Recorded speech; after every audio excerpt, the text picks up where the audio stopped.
फरीसियों का खमीर। मुकद्दस मत्ती की अंजील उसका 16 बाब 1 ता 12 आयत तक। और फरीसी और सदूकी आजमाने के लिए पास आए और दरख्वास्त की कि हमें आसमान से कोई निशान दिखा। मगर उसने जवाब में उनसे कहा, तुम शाम को कहते हो कि मतला साफ रहेगा क्योंकि आसमान लाल है, और सुबह को ये कि आज आंधी चलेगी क्योंकि आसमान लाल और धुंधला है।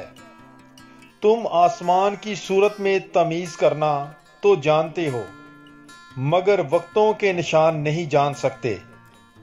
ये बुरी और हरामकार पुश्त निशान तलब करती है, और यूनुस नबी के निशान के सिवा कोई और निशान इसे ना दिया जाएगा। और वो उन्हें छोड़कर चला गया। और शागिर्द पार जाते वक्त रोटी साथ लेना भूल गए थे। तब यीशु ने उनसे कहा, खबरदार, फरीसियों और सदूकियों के खमीर से चौकस रहो। और वो आपस में तकरार करके कहने लगे कि हम रोटी नहीं लाए। बस यीशु ने ये जानते हुए कहा कि ऐ कम अतकादो, तुम आपस में क्यों तकरार करते हो कि हमारे पास रोटी नहीं? क्या अब तक नहीं समझे? और उन 5,000 की 5 रोटियां तुम्हें याद नहीं? और ना ये कि तुमने कितनी टोकरियां उठाईं? और ना उन 4,000 की 7 रोटियां? और ना ये कि तुमने कितने टोकरे उठाए?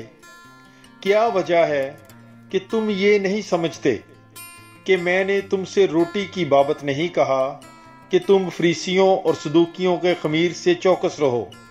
तब वो समझ गए कि उसने रोटी के खमीर से नहीं, बल्कि फरीसियों और सदूकियों की तालीम से खबरदार रहने को कहा था। पाकलाम के पढ़े और सुने जाने पर खुदावंद की बरकत हो। खुदा का शुक्र हो। God bless you. Bible is life.